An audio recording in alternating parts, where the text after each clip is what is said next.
like really viral. Like at the moment, this American guy, he basically killed his wife and children. Yeah. You seen that one? I've seen that one. Chris, something like that. Chris Dow or something like that. Yeah, crazy. And there's another one where the woman plans to kill her husband, hires a hitman who's a cop. Okay. So everything's clocked. Like they've basically got her bang to rights. Oh wow. Video in the car. She's basically like, kill him like this. He finishes at this time or that time.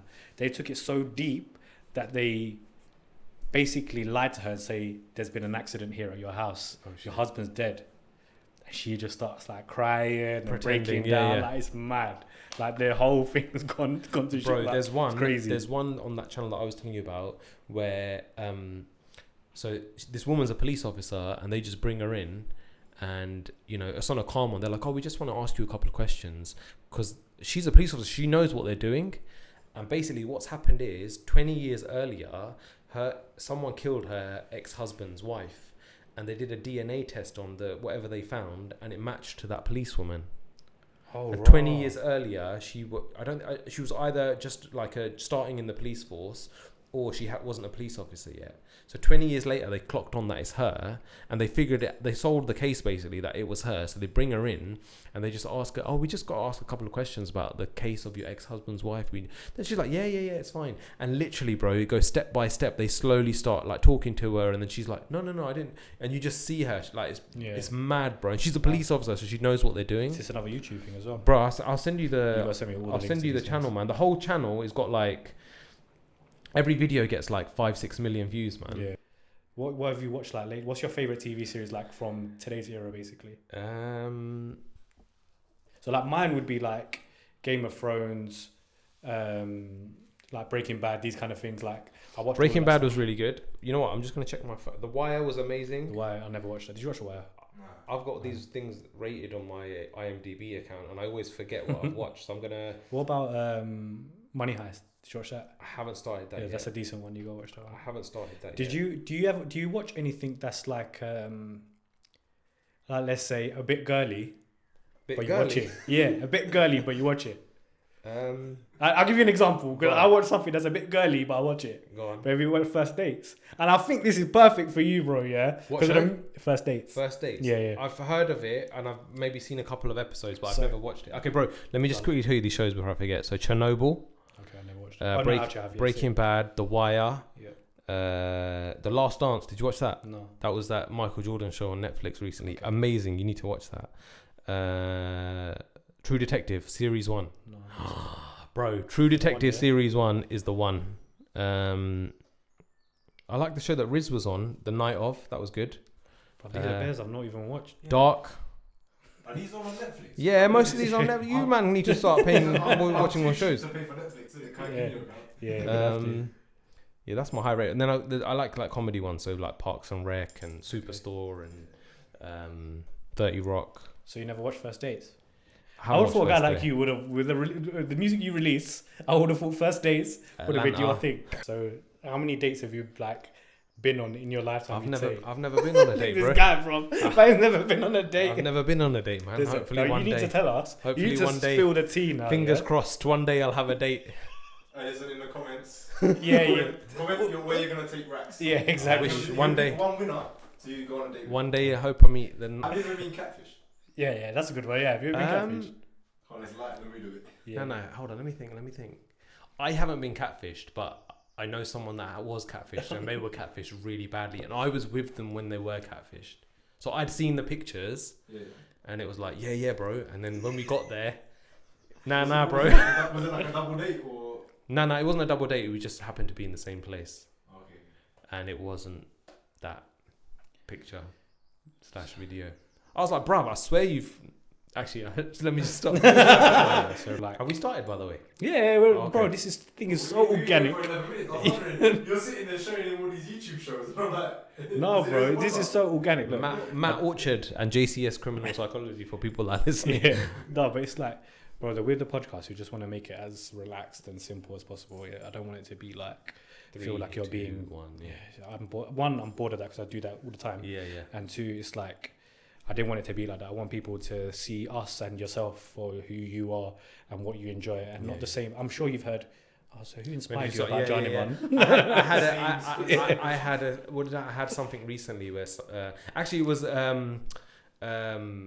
was it cuisine what I did with Naeem and Martin, like they were going to ask me questions, and I think one of the questions was how did you get started in music? I was, bro, please don't ask me that question, man. Because how many times have you had that? I go, guys, just ask me like food questions or something to do with your thing, because I'm, you know. What was your well, today we indulged in some Japanese, but what was your go-to food? Like, if you was like gonna go for a night out with your boys, what would you go to eat? If I could have a choice, it would be chicken and waffles. I think I said that on the cuisine thing that I did as well. But it changes, bro. It literally like it's moods, isn't it? It depends how I feel. Like how many times Sach have we like, oh, you know what, I feel like this today, or actually, you know what, let's have that. Like I really like variety, man. I don't like to have the same thing all the time. Do you remember the first booking that you came and saw me at? Bro, I don't even remember meeting you. Do you not remember the first time? I don't remember. I remember. I know that I know you. I don't even remember meeting Sachin. It was a while ago now, though. I don't. Where did we meet? It was a shoot for nothing, and we got Byron milkshake in St. Paul's, by St. Paul's. That was the first time I met you. I think so. No, I think I met you before that. Apparently, your brain can only actually remember 100 people. Really? Like we've evolved to only actually retain like faces and names of like about 100 people. So your brain's like a phone book. It's got 100 people in there. You'll forget the name. Like, I try and remember people that I went to uni with. I can't remember their names. Oh, that's deep. What was that 12 megabyte storage? Basically, the later you're born, the bigger your memory is. When you were like, you know, your memory's probably like 64 gig. That's 32. Guy's 32. Mine's like 10-bit. I'm really bad. I do try and be present when I'm talking to people, when I'm with them, but it's very unless something significant has happened, it's hard for me to remember. Where did we meet then, bro? Remind me. It was a show in East London. It was time ago, and it was like one of my like first bookings as like a known DJ now. Yeah. So it was like, I remember I booked you. I think I booked a couple other people as well, and that was the first time that I remembered, because you're just quite normal, and I didn't expect you to be as normal, because the other people that we booked weren't normal. Oh, they're being all bougie in that. Yeah. So we don't have to say who they were, but the other people that we booked. Where was the event? It was somewhere in East London. Was it Shisha place? No. It was like a community event kind of thing. Okay. But it was quite a lot of people, like 100 odd people for a really small event. It looked like there was I think I remember that, bro. It was time ago, like ages ago. I think I remember. That was the first time I met Donnie as well, your DJ. I remember this event, bro. I remember this event. Yeah, you can listen to the podcast while watching the podcast. It made me think, like, you know, when you were talking about certain things, then I started clocking back those like times I've met you, and like after how many things like we've been together, like to see and stuff, and clocked at the things that you struggle with. But even though you didn't say it to me at that time, or you didn't make it apparent, like the social anxiety thing was like really apparent in those situations. Yeah. So the time with the dogs. Yeah. That would, do you remember the time with the dogs as well? Nish's video. When the dogs started going mad, like we went to the corner, because I was a bit like, bruv, this is a bit of a... You was the only other guy, bro, that was just like, yo, I don't want to be around. I was scared of, you know, like obviously them lot are like cool with dogs and stuff. And Nish's video shoot, those dogs were massive, and they were getting quite aggressive towards each other because they hadn't met each other before. So those dogs were, you know, they were all cool. One got off the leash. That's what happened. Yeah, one got off the leash, and then me and Guy were just like, okay, yep. And then we just ran off into the corner, man. There was nowhere for us to hide, nowhere. But like, and I was thinking back to those times, and then obviously the time we did the show, you've come into the room, and there's just bare man in there, because you remember there was like us, then our crew, and then the other artists and their crew, and you came in and you were just like silent immediately, and I didn't think nothing of it at that time, but then I started thinking to myself of like, I've always found it hard to kind of fit in certain places, because I've got so many different settings. Like, you've come here, you probably didn't know that I live in this kind of area. Like, it's not an area which you probably like my friends that they live at, and the friends that you know that I know. Like, they live in totally different areas to me. So I've had to like always adjust to certain people and where they're from and whatnot. And I really struggled with that like early on. It's called code switching. Yeah. And I find that stuff really like hard to do in general. And I started thinking back when you were talking about that situation you had with that show, and it was just everyone's moving mad in the podcast. Yeah. Like how that probably has kind of semi-scarred you. Like it was a difficult situation. I mean, what you're talking about is I mentioned it on my podcast, where the school event, School right? event, Yeah, and it was just very disorganized, and people were just made really assuming that the way I was acting was because of them, and I wasn't acting any differently. I was just trying to keep to myself and just trying to focus on the situation at hand, which was trying to perform. And there's hundreds of people, and everyone wants this, and this person's saying do that, and you're just surrounded by all these people. Everyone's looking at you. You get very self-conscious. I think that was the main thing. And to be honest, like now, I think some of it's to do with kind of understanding yourself and growing into your role a bit as well more. So did you have that like same situation at school and stuff as well, like when you were younger? Yeah, I mean, there's a couple of times where I feel like I've had like an embarrassing situation has happened where there's in front of people when I was younger, and it kind of, if I look back at it and I kind of analyze it, psychoanalyze myself, I can see why that it kind of affects me in situations sometimes where I'll feel like everyone's looking at me, or all this, no one's really paying attention. But sometimes they are, though, because I'm an artist and I've come to perform. Sometimes people are all looking at you. In normal situations, most people aren't. Everyone's got their own shit going on. They're not really bothered about you're just another. About tomorrow. Yeah, everyone's got their own shit that they're dealing with. They don't care. But if you're an artist and you're known and you walk into a room, everyone is looking at you. So you've got to carry yourself a certain way, or everyone's going to make assumptions about who you are anyway, and people make assumptions about me, and I'm okay with that. It's not a problem. If I sit down and talk to someone, they can, make a better judgment of who they think I am. But even then, it still doesn't matter because I know who I am. Yeah, exactly. And I think it becomes more evident the older you get, the more you kind of learn, okay, that's more important. I know who I am. They might think that about me or assume that about me, but it's not true. And it's not my responsibility to teach them that I'm not that person. Yeah, of course. It's up, I could just be myself, and if they pick up on that, that's fine. If they don't, that's fine as well. The other thing that I was going to say was when, like I'm saying, as I've gotten older, and I've been in the industry for a longer time as well, I do feel like those situations where you come backstage or whatever, that's a performance as well. And not how I was then. How I was then was I was just being myself, and I was a little bit uncomfortable. Whereas now, if I'd have been in that situation, the performance would come out a little bit in regards to, right, you can't be an introvert now. You're an artist. Talk to people, say hello to people, engage with people, crack jokes, make everyone feel comfortable. That's your responsibility as an artist, because that's what people, you want people to have that good feeling about you. So would you say that's like in normal life as well, though? Like if you're, let's say, for example, you was going somewhere, and people have this expectation of like Rax is this kind of guy, and you always have to like kind of live to that expectation in the sense of if you're going to a restaurant or something and everybody else knows who you are there, and you have to entertain in a certain way. But I personally, this will come from me anyway. If you don't want to chat that day, you should have not be able to chat. You know what I mean? I do have that, and I always have this in my mind that sometimes if you meet someone, it'll be the only time you meet them, and you need to make that special. You can either make or break their day, basically.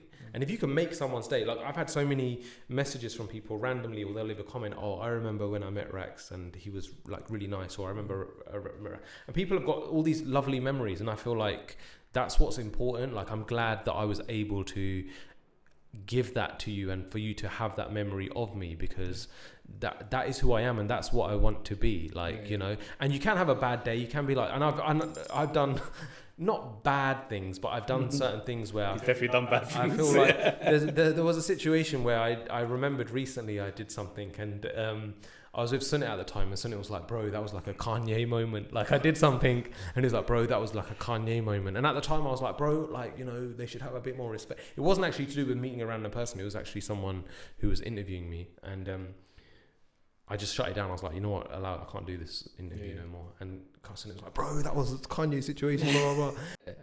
My natural state is quiet. Like I'm an introverted person. That's my natural state. I would actually say that I'm an ambivert. So it depends on what situation I'm in. If I'm in a normal situation where I'm comfortable, I'm around people, I am talkative. I do engage. I am interested in people. But in my natural state, I'm like introverted. I'm not walking down the street and saying good morning, how's everyone?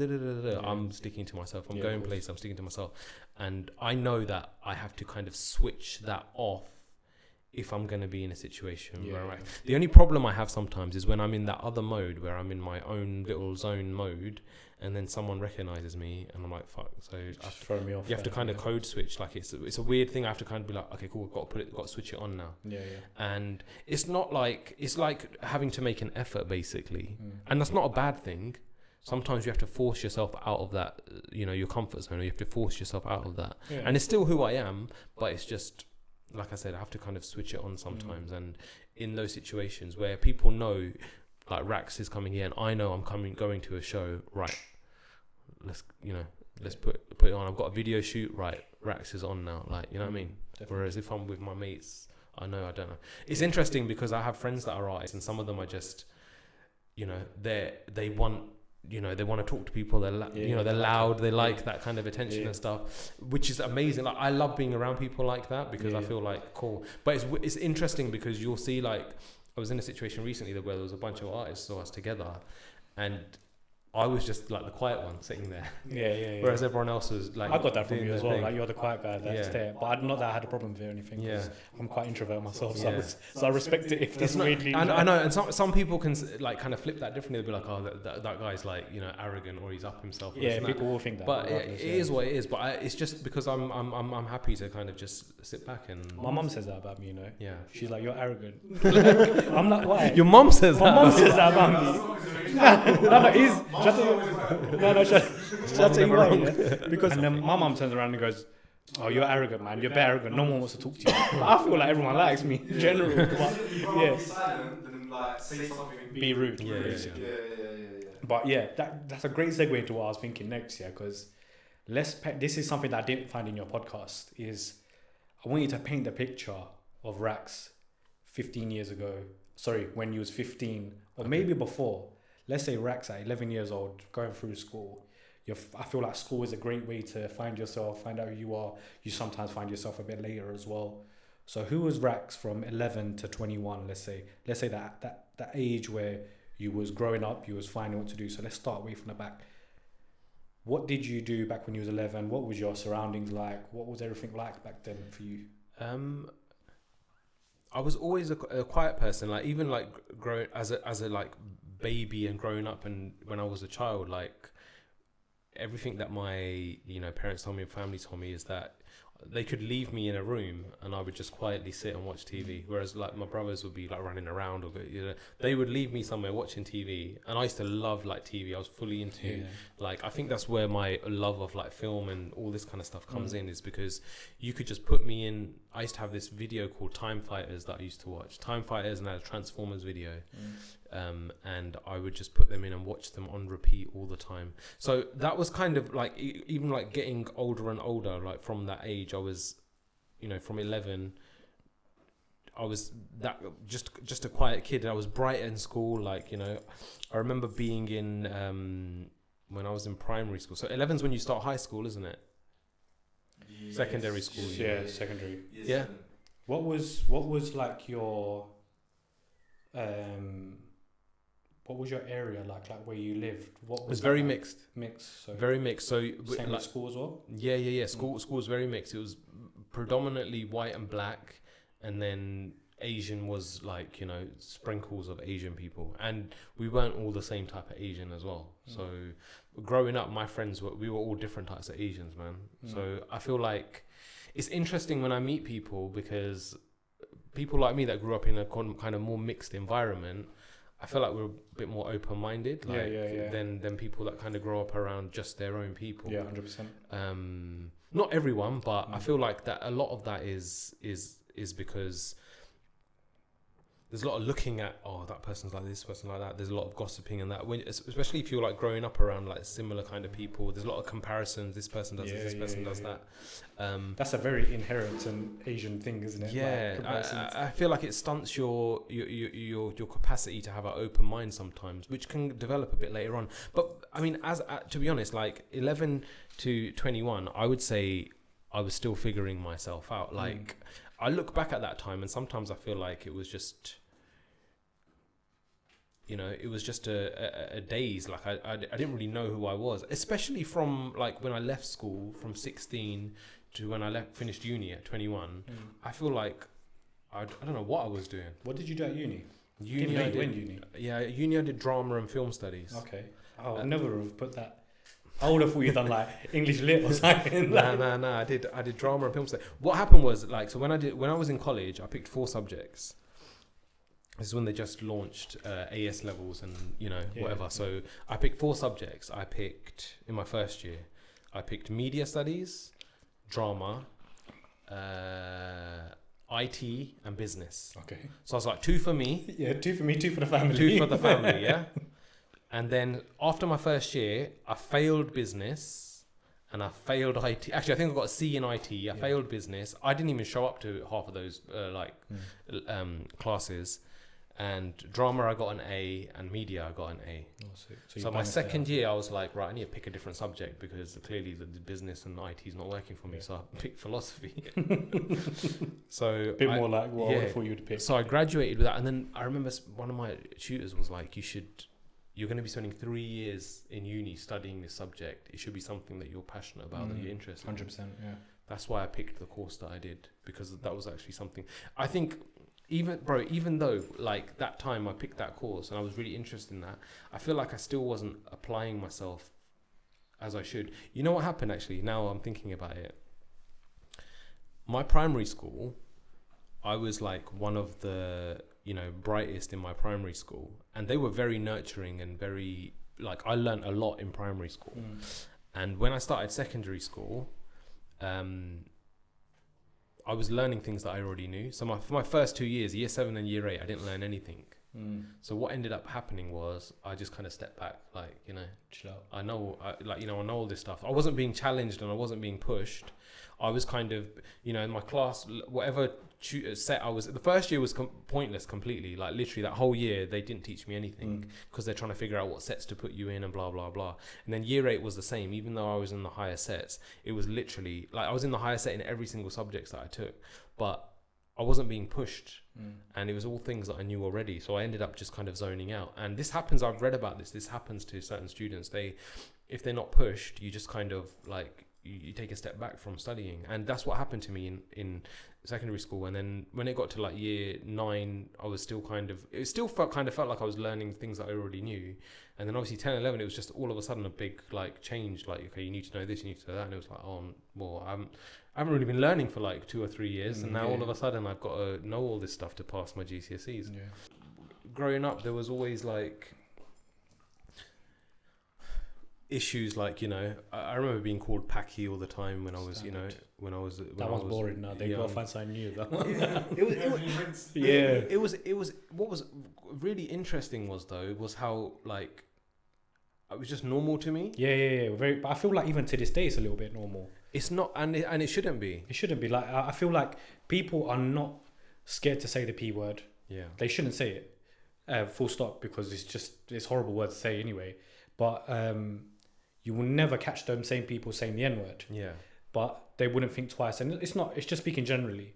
Like it's as bad as saying either one. But it's just kind of, if you go back to, let's say, TV programs like Only Fools and Horses, something from back in the day. Sachin, do you know what Only Fools and Horses is? Yeah, I'm not that young. No, I thought you were that young. But like, they used to say that. Even like shows, you heard of a show called Mind Your Language? Yeah. Yeah, so they had people dressed up like, Yeah. That's just, it was a normal thing. But these things were, they were normalized then, and you never saw like Asian people on TV. There was no representation. There was no like. Yeah, the representation we had was like Apu from Simpsons, and it was even Big Bang Theory guy. Even to this day, like it's the same thing. It's embarrassing stuff that we had. We didn't have like role models in that sense. We had to make our own models or find role models in different avenues and different places. But looking back now, these things do affect you. Like as you grow up and you look back, you're like, okay, cool. So there's a reason why I feel uncomfortable in a pub. Yeah, 100%. Like there's a reason why when I'm surrounded by and I can't see any other person of color around me, I feel uncomfortable. Yeah, because when I was in situations like this when I was younger, I was made to feel uncomfortable, and I was just a kid. It's true. Do you know what I mean? Like I remember immediately. I remember having a friend in primary school. and it was just normal that his dad was racist and didn't like me, and I couldn't play with my mate because he was. And so I remember I wasn't like, I would knock for all my friends, and we would have like this one friend. I had to wait round the corner from his house so his dad didn't know that he was playing with me. And when I think about it now, I'm like, yo, that's mad. But at the time, it's just normal. It's like, oh yeah, so-and-so's dad's racist, so I can't go knock for him. Let's call him John. John's dad was racist. Yeah, so I can't go knock for him. So I have to make sure that I'm waiting around the corner. We're all playing together, and it's like, oh yeah, you go ahead because we're gonna walk past his house, and his dad can't see that you guys. Bro, I'm telling you, it was mad. And when I think about it now, I'm like, yo, that was mad. But at the time, it's just like, oh cool, yeah. Oh yeah, bro, I can't knock for you because your dad won't let me. So did you have like a nickname with your friends, so they didn't tell their parents your actual? I don't know. No, I don't think so. Do you think they had a nickname for you? I don't think so. No, not in a bad way, but did they just make a name so it sounds a bit more not Asian? I don't think so. I think it was just like they would just not say that I was there. Basically, it was one of them ones. I don't even know if that's worse, bro. Yeah, that's worse. I think that's worse. But I don't know. But back then, you wouldn't really like. I remember I wouldn't really tell my parents like, "Oh, I'm going to play with so and so." You just get out of the house in the summer. You just go and then you come back at like 4 or 5 o'clock or whatever. You go and play. I'd have to say it. I'd have to tell them. Jeez, you man grew up with like on a Mazda then. Yeah, no. I think my generation was before that, where you just like, it's summer, so you go take your bike and you go out play it with your mates. No man, they don't ask you where you are, who you're going with, where you're gonna be. I get that to this day. When I went there, they were like, "Who's in the back?" And I was like, "Oh." I mean, look at I was actually thinking about this recently.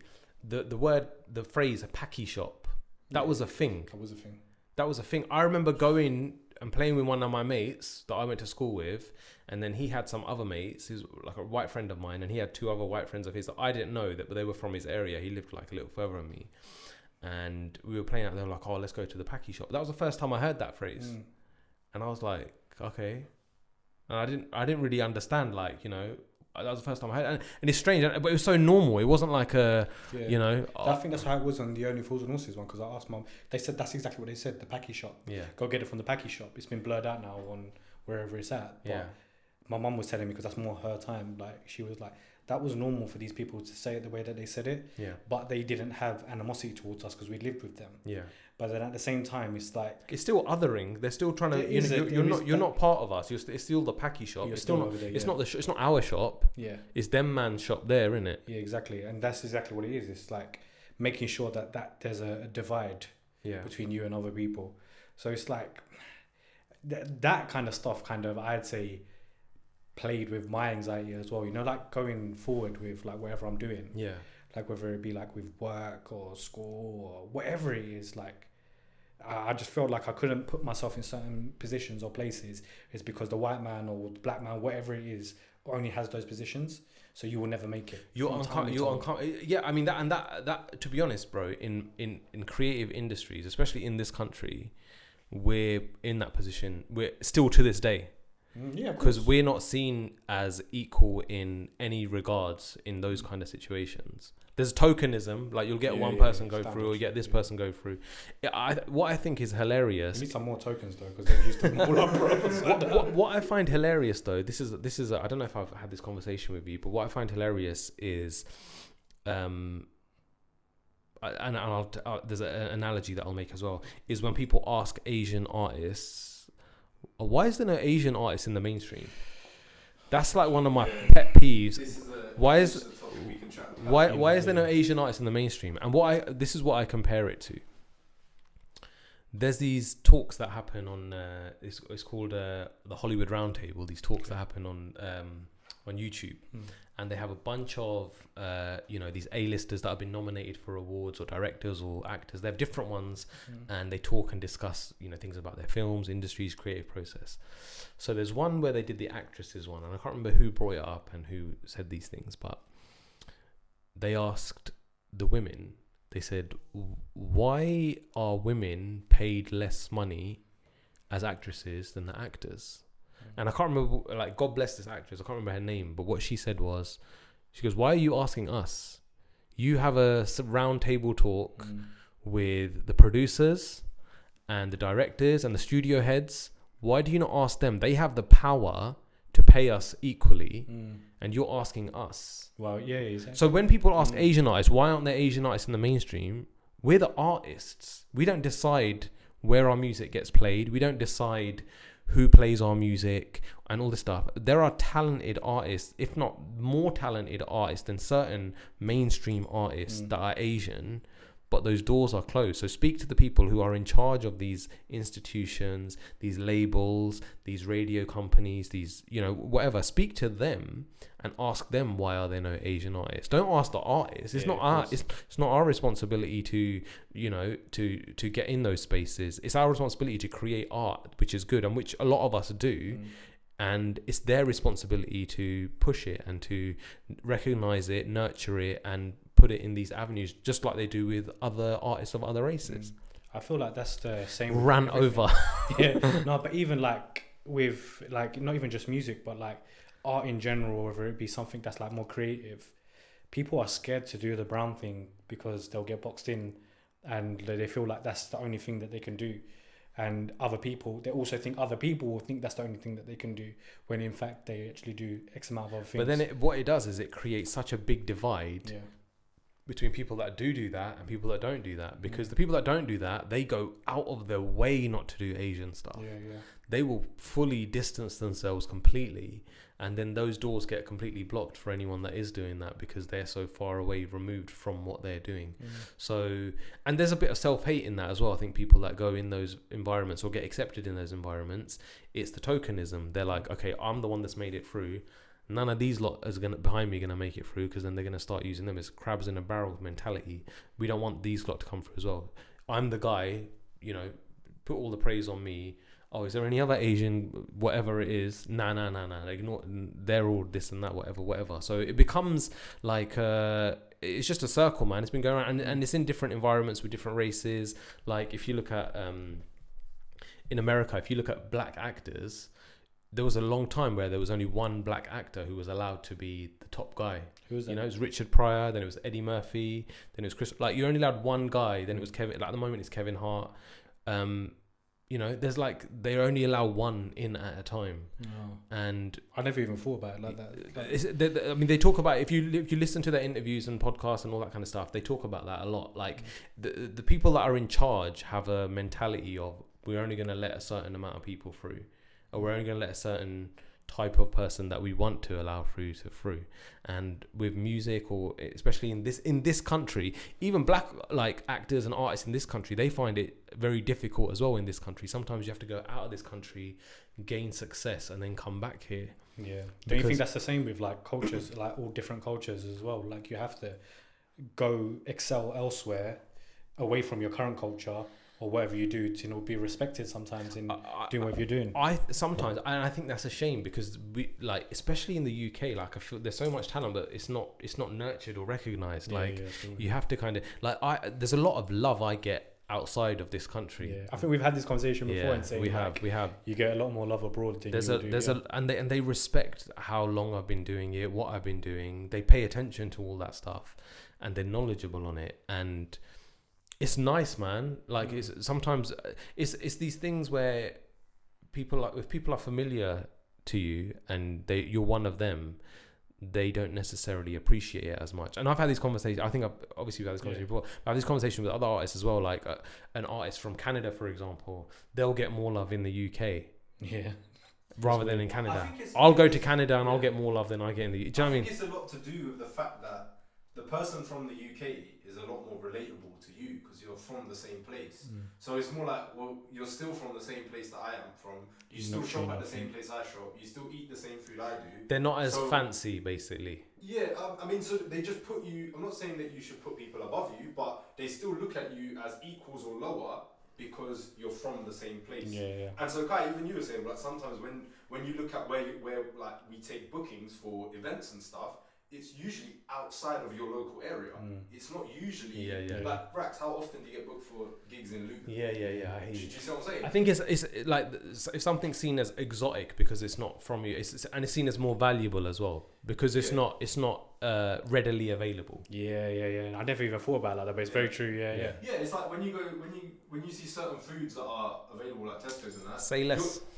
You know what I'm saying? You go for something that's in season. Bro, if someone said I brought you a green apple, you'd be like, alright, bro, but I can go take one off that tree from outside. Exactly. If someone said, bro, I got you a sour sop, or I got you like, you know, but just to play devil's advocate, yeah. So let's just say mangoes.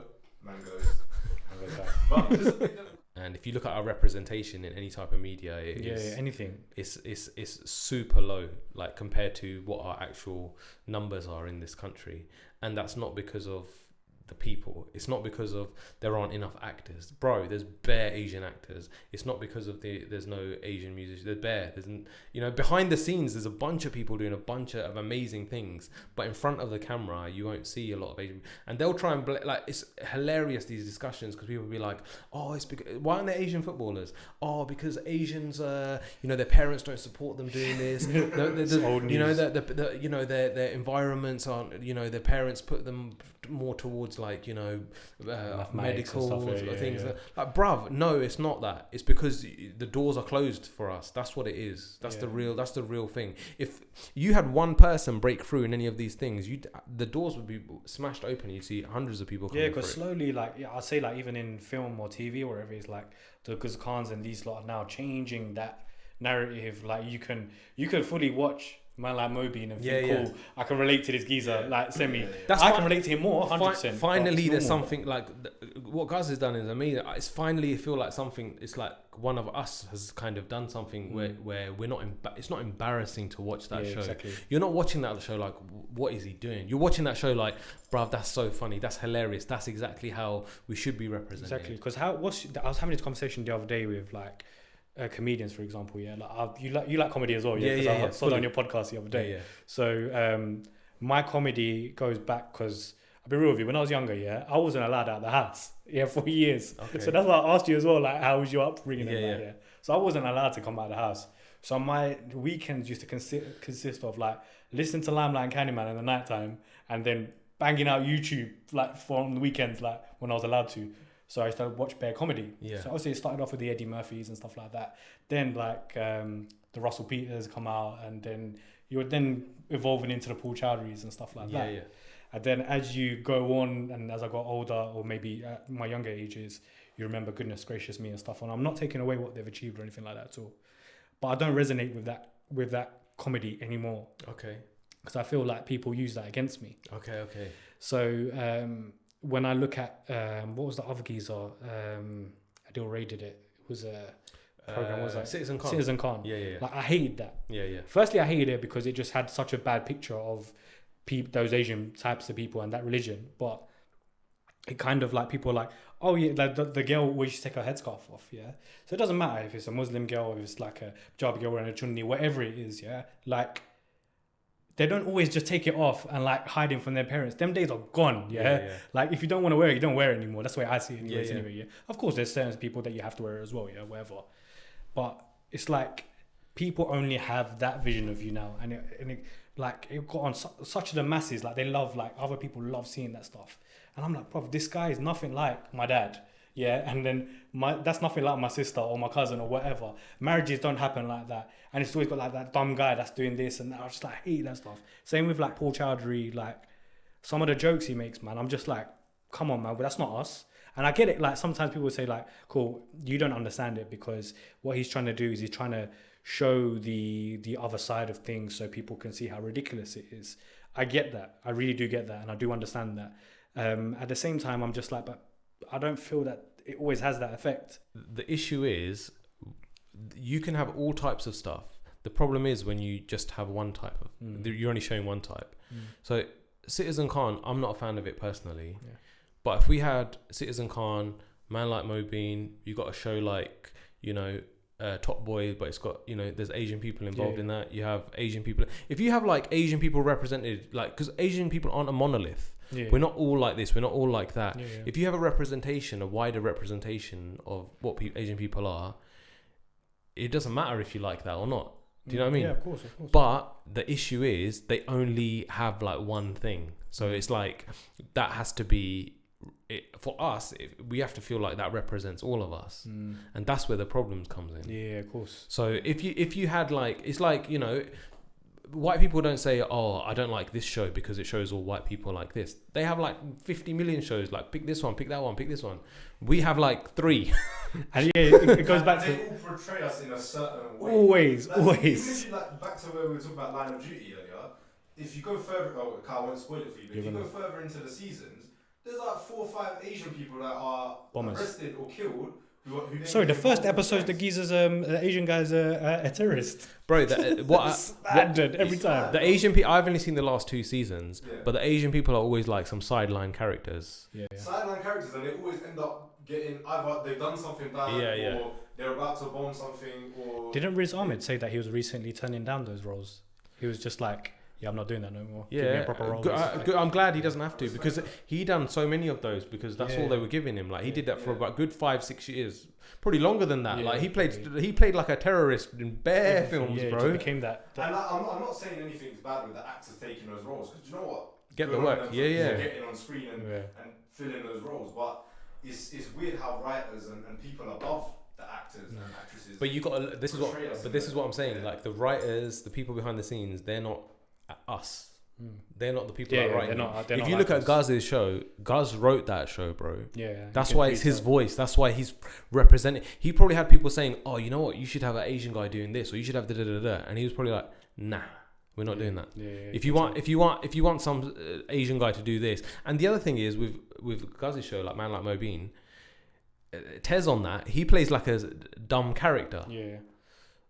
But we don't think, oh, look how he's making Asians look dumb. True. Yeah. Because he's not the only Asian guy on the show. If it was like a bunch of white people and one Asian guy, and the Asian guy's an idiot, you'd be like, bruv, they're representing us like Big that. Bang Theory, basically. So this is what I'm saying. Undesirable man. That's why I'm saying you need a variety of these things, and you need to have representation in loads of different genres, different voices, and then we won't have to be like...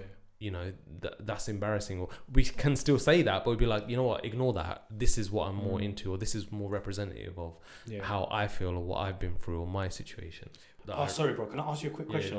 So obviously I put on Instagram that you was coming on today. Okay. And I was like, if you want to ask a question, ask a question. So someone from your podcast follows me. Okay. And wanted to ask you a question. Okay. So I'm going to get it up. So I nearly forgot about that one. So let me ask you. We finally got an answer for the show and Kai forgot about it.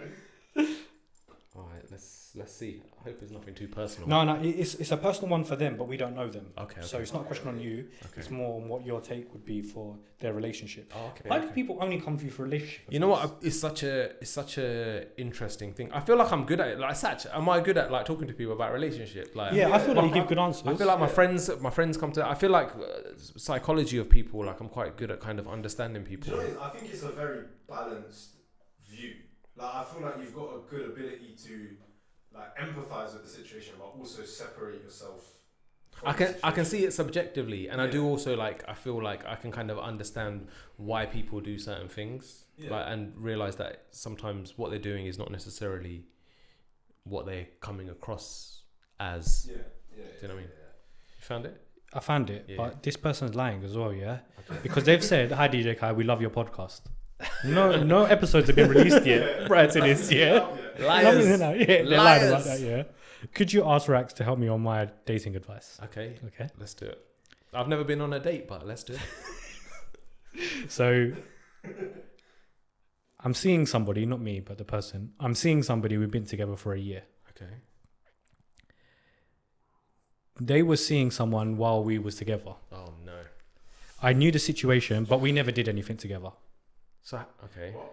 He then... I've got more questions now, but go on. He then left his wife to be with me. Right. And started the relationship clean.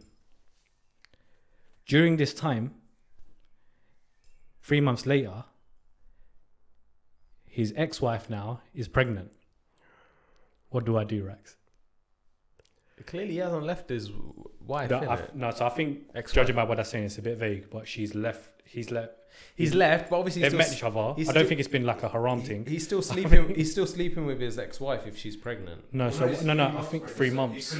So it could have overlapped during that time. Oh, okay. Well, has he already got? Well, I've got bare questions. Has he already got kids with her? She's known him for a year. Yeah. But they didn't do anything until. Yeah, but has he got kids with her? If he's got kids already, I'm assuming he hasn't got kids already. Probably doesn't. With her. But even if he does that matter? Well, then it's just another kid, isn't it? So basically, he's got a whole family sitting at home, and he's gone off with this other woman. Yeah. Which, I don't know. I would say listen to Genuine song, What's So Different? And the basic gist of that is, you cheated on him for me. No, I don't think they cheated though. The person didn't cheat though. She's saying a year, and then no, they've known each other for a year, but they didn't get together until he broke up with her, and then because he knew he wanted to be with her. For him to break up, if you're married and you let's be positive about this. Let's not say that. Okay, look, say you're married, yeah, and you break up with your wife. Do you get straight into a relationship with someone else, or do you need time to process your marriage breakup? Yeah, but this is more motivated. Like he actually broke up with her because he realized he wanted to be with this other woman. That's what I'm saying. He's jumping from one relationship to another relationship. Yeah. Why would he not be jumping from that relationship to another relationship some people just jump from relationship to relationship, or they just want something new, or they're comparing their partner to someone else. Yeah. And then, but that's always gonna, like, not always gonna happen. But if that situation happens, it happens. I feel like a commitment, like getting married. So that's his wife. Yeah. That's a big commitment to make to someone, and to leave them is a big thing as well. And now that she's pregnant, he's going to be permanently part of that woman's life. Like, he's got a child with her. He's going to, so either if she can be at peace with him constantly being there, or having to finger with that, then I'd say cool. If not, if that's going to be an issue, then you might have to just call it a day. That's mad though. Imagine that. If you this is the thing though, I feel like a lot of people are very understanding in these situations where people have got children with previous partners, or all this kind of stuff. They will always be a part of your partner's life, her partner's life. She's always going to be a part of her life. So if she can't handle it, if it's already maybe triggering her, then she needs to either find a way of processing that and being at peace with it. And if she can't, then it's just going to cause constant arguments for the rest of her life, because basically she's gonna have a child with her, so it's gonna be forever after that. Wow. So this is what you do on your podcast, and every time I try to help people. I didn't get it right last time, Yeah, but maybe it took that for them to possibly to gel together. Maybe you did do the possibly. right thing. I try to look at things objectively, but that's a great scenario situation. Like, people give their real life stuff, because at least you're giving back real life answers, because they're actually dealing with it. It's not hypothetical like our one. Exactly.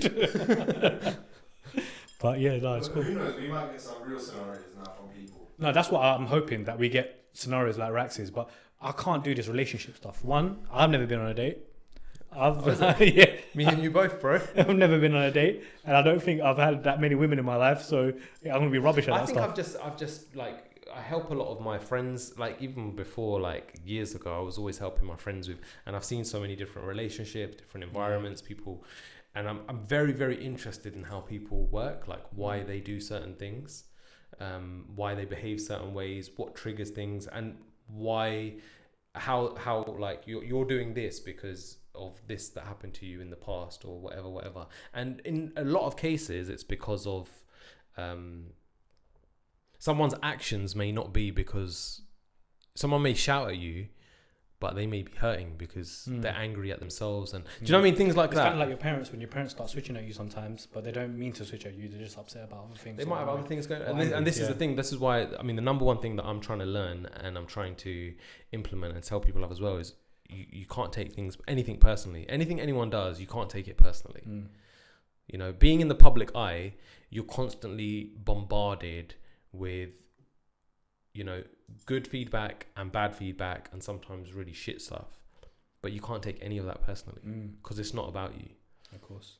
Great. Nice words of wisdom from Rax. Didn't expect any less. A sick way to wrap it up. Trust me.